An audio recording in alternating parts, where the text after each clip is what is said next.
This is the world's first ever actual pool of Jell-O.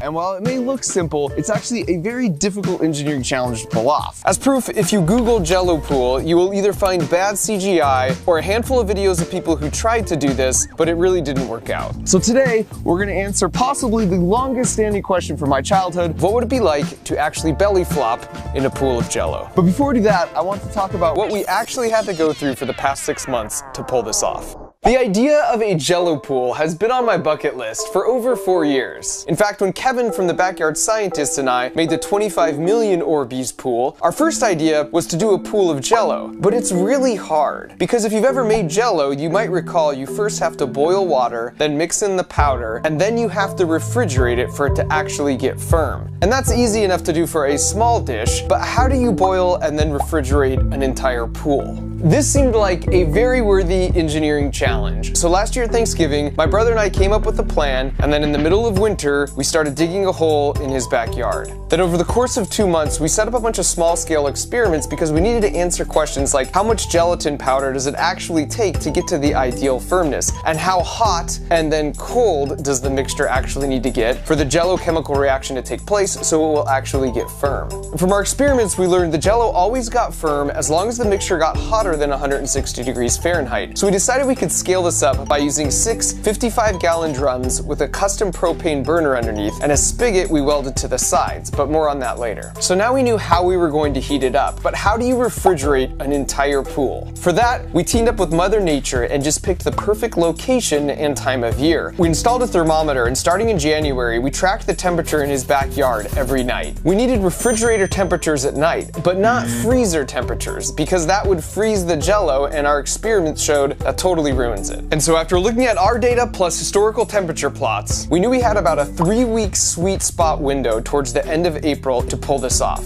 Our goal was to have a Jell-O pool party in his backyard that would make even Phineas and Ferb jealous. So the plan was to start 7 days before the party and fill the pool with an average of 10 barrels every day. That would give each layer a chance to get exposed to the cold night air to more efficiently get rid of the heat. And so with that, first thing Saturday, a full week before the party, we got to work.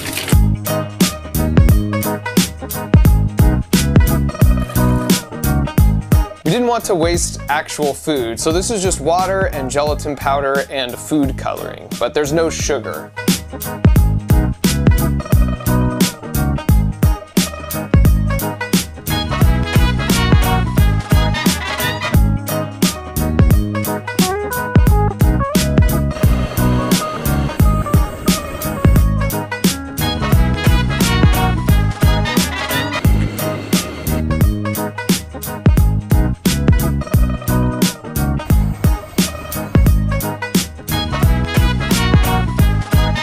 We intentionally placed our barrels much higher than the pool, so when we were ready, we could use the potential energy to move the Jell-O from the barrels to the pool.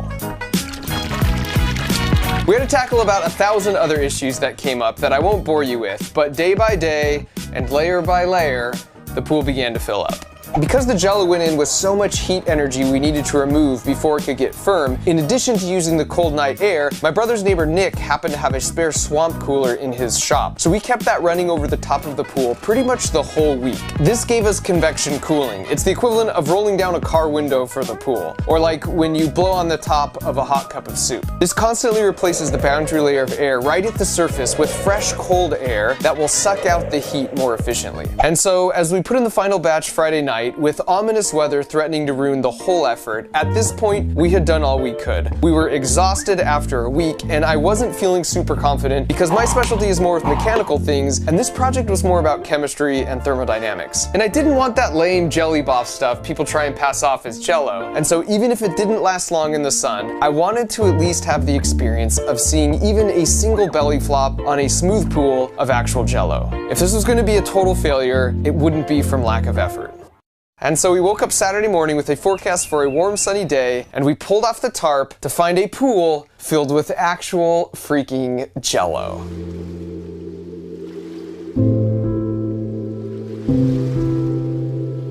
By this point, word in the neighborhood had definitely spread around as to what we were up to, and my brother asked if some of their friends' kids could have first dibs. And so with that, I'm happy to report this is what it looks like to belly flop in a pool of Jell-O.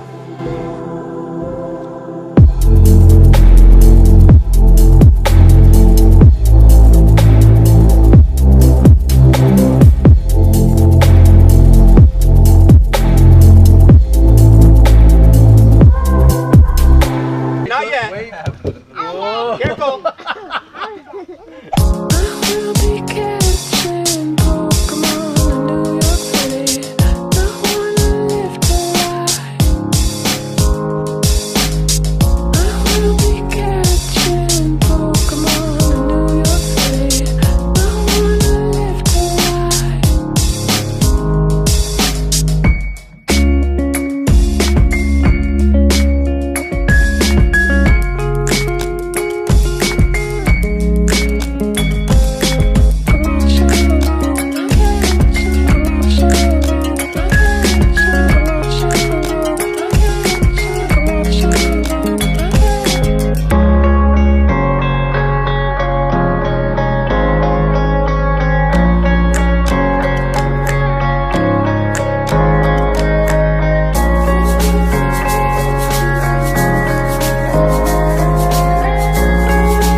When I first got it myself, it was closer to the middle of the day, and one of the things we discovered was that direct sunlight over time had the effect of undoing some of the solidness of the lower layers.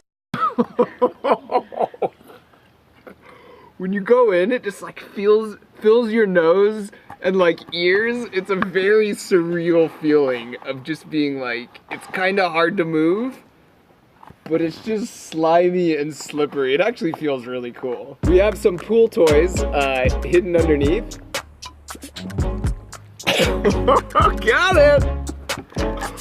Wow. It's unlike anything. I mean, it's like swimming in snot, if that makes any sense. But like a good snot.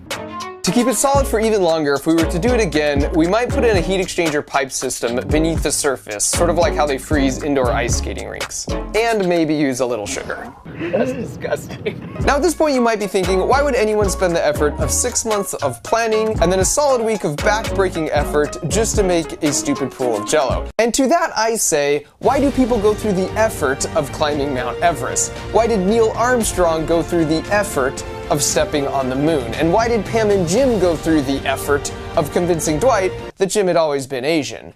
This is Jim. Sometimes you don't do a thing because you should, but simply to prove that you can. Now that my curiosity was fully satiated, and in my ongoing quest to be the favorite uncle, I told my nephews they could invite some of their friends over, and my brother's family set up a neighborhood barbecue. And at this point, after a lot of hours of belly flops and bowling balls and direct sunlight, the Jell-O was pretty broken down, but that didn't stop us from setting up a Jell-O pool slip and slide.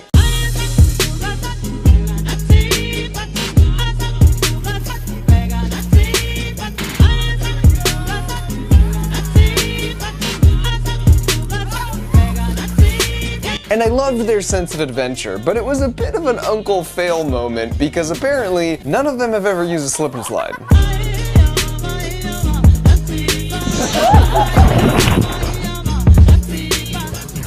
And everybody starts to move as soon as Panda Panda starts to play.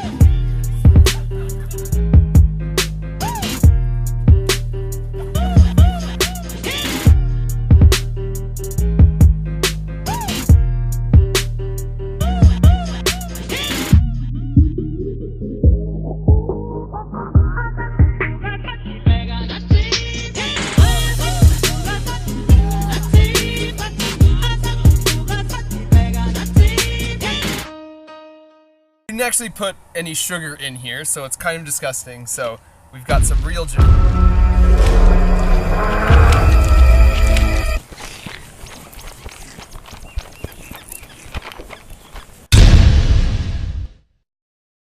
This was a bucket list video idea I've had for as long as I can remember, and I wouldn't have been able to pull it off if it wasn't for the support of my friends at NordVPN. As I'm sure you know by now, by using a VPN, you can surf the web anonymously, your location stays private, and your data is encrypted. And for my friends in the EU, you might have heard recently that Article 13 passed. That means that a lot of the websites you love to use will be forced to be far more restrictive. And we're not saying you do this, but hypothetically, if you're using a VPN, you can virtually teleport and trick the internet to think you're in any country you want. And NordVPN is the best because they have thousands of servers in over 61 countries, plus they have a 30-day money-back guarantee on the super remote chance you try it and for some reason you're not totally satisfied. But to virtually teleport all around the world, or given today's headlines, if you're just ready to take your privacy more seriously, you can go to nordvpn.com/markrober or use the link in the video description for 75% off their 3-year plans, which works out to less than $3 a month. So it's nordvpn.com/markrober, and if you use the code MarkRober at checkout, they'll throw in an extra month for free. Thanks for watching.